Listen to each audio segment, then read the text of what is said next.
Bintang Persib Bandung Mark Klok menggoda Maarten Paes untuk memperkuat Pangeran Biru. Ajakan itu membuat Bobotoh heboh. Isu kepindahan Maarten Paes ke Persib Bandung memang menjadi perbincangan hangat di bursa transfer. Situasi semakin memanas setelah sang kiper kedapatan tengah berlibur di kawasan Asia, yang kemudian memicu berbagai asumsi liar di kalangan penggemar. Merasa namanya terus diseret dalam kabar tak jelas, Paes akhirnya memberikan klarifikasi langsung melalui akun X miliknya. Ia meminta publik tidak mudah percaya pada rumor yang beredar tanpa dasar kuat. Paes juga menegaskan bahwa statusnya saat ini masih terikat kontrak dengan FC Dallas hingga akhir 2026. Ia memastikan fokusnya kini adalah menjalani masa libur sambil menjaga kebugaran jelang musim baru. Menariknya, bantahan keras dari Maarten Paes tak serta-merta memadamkan antusiasme kubu Persib Bandung. Secara mengejutkan, Mark Klok yang merupakan gelandang andalan sekaligus wakil kapten Maung Bandung justru melontarkan ajakan terbuka melalui media sosial, "Come to Bandung," komentar Mark Klok. Komentar singkat tersebut langsung menyedot perhatian publik. Di satu sisi, Paes telah memberikan klarifikasi tegas soal masa depannya. Namun di sisi lain, rayuan terbuka dari pemain kunci Persib justru menambah bumbu drama. Situasi ini membuat rumor transfer Maarten Paes ke Persib Bandung semakin menarik untuk diikuti. Antara bantahan resmi sang pemain dan godaan manis dari dalam tim peminat, saga ini masih menyisakan banyak tanda tanya di benak para pecinta sepak bola nasional. Bek Wolfsburg yang dipinjam dari klub Premier League Sunderland, Jensen Silt, mengungkapkan asal-usul darah Indonesia yang dimilikinya. Jensen Silt merupakan salah satu andalan di lini belakang Wolfsburg. Musim ini, pesepak bola 22 tahun kelahiran ED Belanda itu telah mentas dalam 7 laga Bundesliga 2025-2026. Dari 7 penampilan itu, Jensen Silt 6 kali menghiasi susunan pemain utama Wolfsburg, klub yang kini bertengger di peringkat 15 Bundesliga, kasta tertinggi Liga Jerman. "Kakek saya berasal dari Indonesia, dari Maluku tepatnya," ujar Jensen Silt. Jensen Silt merasa dekat dengan Indonesia melalui makanan. Musim 2025-2026 terasa spesial bagi Jensen Silt, sebab ia merasakan langsung atmosfer 2 kompetisi elit Eropa, yakni Premier League dan Bundesliga. Sebelum dipinjamkan ke Wolfsburg, Jensen Silt sempat mengukir 2 penampilan di Liga Inggris 2025-2026 bersama Sunderland. Mengingat usianya yang masih belia, Jensen Silt ingin terus berkembang. Ia punya mimpi untuk bermain di klub besar Premier League dan memenangi Liga Champions. Selain itu, Jensen Silt juga ingin merasakan mentas di ajang akbar Piala Dunia. Namun di sisi lain, saya tidak ingin memberikan terlalu banyak tekanan kepada diri saya, sebab saya hanya ingin menikmatinya dan menjalani hari demi hari. Ya, saya membidik yang tertinggi tentu saja, tutur Jensen Silt. Tolak bela Inggris, anak John Herdman bisa memperkuat timnas Indonesia? John Herdman yang disebut-sebut segera ditunjuk sebagai pelatih timnas Indonesia memiliki 2 anak, yakni Lily Herdman dan Jay Herdman. Jay Herdman yang kini 21 tahun berstatus pesepak bola profesional. Ia tergabung bersama klub kasta teratas Liga Kanada, Calvary FC. Mentas sebagai gelandang serang, Jay Herdman telah mengemas 2 assist dari 17 pertandingan di semua kompetisi musim ini. Posisi bermain Jay Herdman praktis dibutuhkan timnas Indonesia. Skuad Garuda membutuhkan pemain mumpuni di posisi gelandang serang. Jika tidak dimainkan sebagai gelandang serang, pesepak bola 169 cm ini dapat diposisikan sebagai gelandang sentral, bahkan penyerang tengah. Jadi, apakah Jay Herdman bisa membela timnas Indonesia? Sayangnya, Jay Herdman sudah tak bisa lagi membela timnas Indonesia. Meski menolak membela Inggris yang notabene negara asal kedua orang tuanya, Jay Herdman kini terdaftar sebagai pemain timnas nasional Selandia Baru. Ia bisa membela Selandia Baru karena lahir di sana pada 14 Agustus 2004.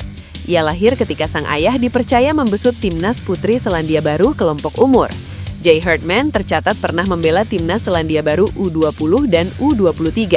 Ia bahkan membela timnas Selandia Baru U20 di Piala Dunia U20 2023 dan mengemas 1 gol dari 4 pertandingan.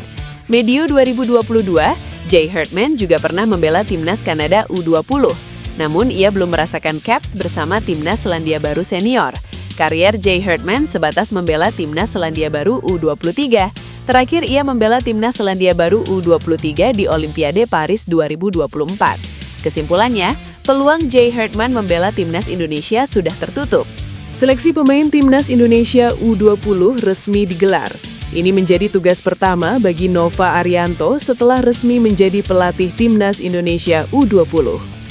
Dalam seleksi ini, Nova Arianto akan memilih pemain untuk menjadi inti skuad Garuda Muda demi menyongsong sejumlah agenda sepanjang 2026 mendatang. Walau sudah lama menjadi bagian dari Timnas Indonesia, ini menjadi kali pertama Nova Arianto memegang tim kategori usia U20 sebagai pelatih utama. Dengan kesempatan debut ini, Nova Arianto ingin menyelaraskan filosofi dengan pemain yang sesuai keinginannya.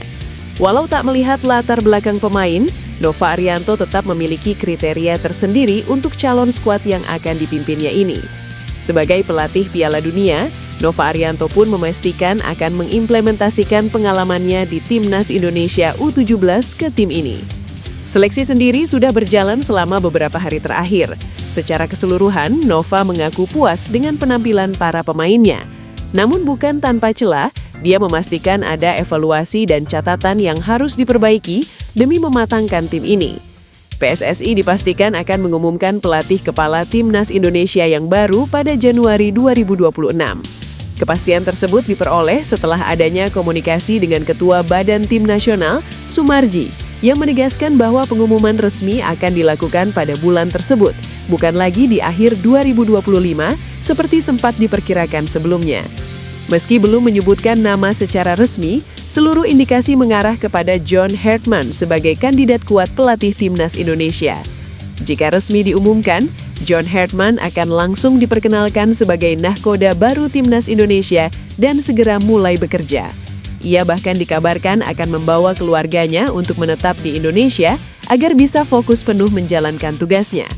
Dalam rencananya, Hartman disebut menyanggupi untuk bekerja dengan asisten pelatih lokal sebagaimana yang pernah dilakukan Shin Tae-yong dan Patrick Kluivert. Dari sisi kontrak, nilai kesepakatan Hartman disebut sudah disetujui. Berdasarkan bocoran sejumlah media, Hartman akan menerima gaji sekitar $40.000 AS per bulan atau setara 650 hingga 700 juta rupiah. John Hartman dikabarkan akan dikontrak hingga 2027 dengan opsi perpanjangan 2 tahun hingga 2030. Target jangka panjangnya adalah membawa Indonesia tampil di Piala Dunia 2030. Sementara itu, target terdekat yang dibebankan kepadanya adalah membawa Timnas Indonesia lolos ke perempat final Piala Asia 2027 di Arab Saudi. Selain itu, Hartman juga ditargetkan mematahkan kutukan panjang Timnas Indonesia di Piala AFF. Indonesia tercatat 6 kali menjadi runner-up tanpa pernah meraih gelar juara. Jika mampu membawa Indonesia juara Piala AFF, Hartman akan mencatatkan sejarah baru. Dengan pengumuman resmi yang tinggal menunggu waktu, publik sepak bola Indonesia kini menantikan era baru Timnas bersama John Hartman yang diharapkan mampu membawa prestasi nyata. Dan Jordi Cruyff pada 25 Februari 2025 diumumkan PSSI menjadi penasihat teknis Timnas Indonesia. Tugasnya membantu Patrick Kluivert dan kolega yang berakhir dengan kegagalan. Usai Patrick Kluivert dan kolega dipecat PSSI usai gagal bawa Timnas Indonesia lolos ke Piala Dunia 2026, awalnya pihak PSSI menyebut bahwa Cruyff masih bertahan di Timnas Indonesia pasca cabutnya Kluivert dan kawan-kawan.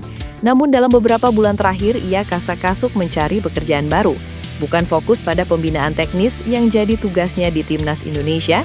Ex-Manchester United dan Barcelona itu woro-woro ke klub Ajax Amsterdam. Terbaru, Ajax Amsterdam dikabarkan telah mencapai kesepakatan prinsip dengan Jordi Cruyff untuk mengisi posisi direktur teknik hingga musim panas 2028. Jordi Cruyff akan menandatangani kontrak jangka panjang di Johan Cruyff Arena dan memimpin arah teknis Ajax dalam beberapa tahun ke depan. Proses negosiasi antara Ajax dan Jordi Cruyff disebut berjalan sangat cepat dalam sepekan terakhir. Aksi Cruyff ini pun dirasa sangat tidak elok. Saat ia diumumkan jadi penasihat teknis, PSSI gelar konferensi pers untuk menyambutnya. Namun saat ini setelah capai kata sepakat dengan Ajax, Cruyff sama sekali tidak membuat pernyataan untuk pamit. Dari rumor hingga menjadi kenyataan bakal bergabung dengan Ajax, Cruyff sempat bungkam dan ogah memberikan keterangan. Pelatih Ipswich Town, Kieran McKenna, memberi sinyal kuat terkait masa depan Elkan Bagot. Bek berpaspor Indonesia itu berpeluang kembali dipinjamkan ke klub lain lantaran sang pelatih menilai perkembangannya belum sepenuhnya memenuhi kebutuhan tim utama.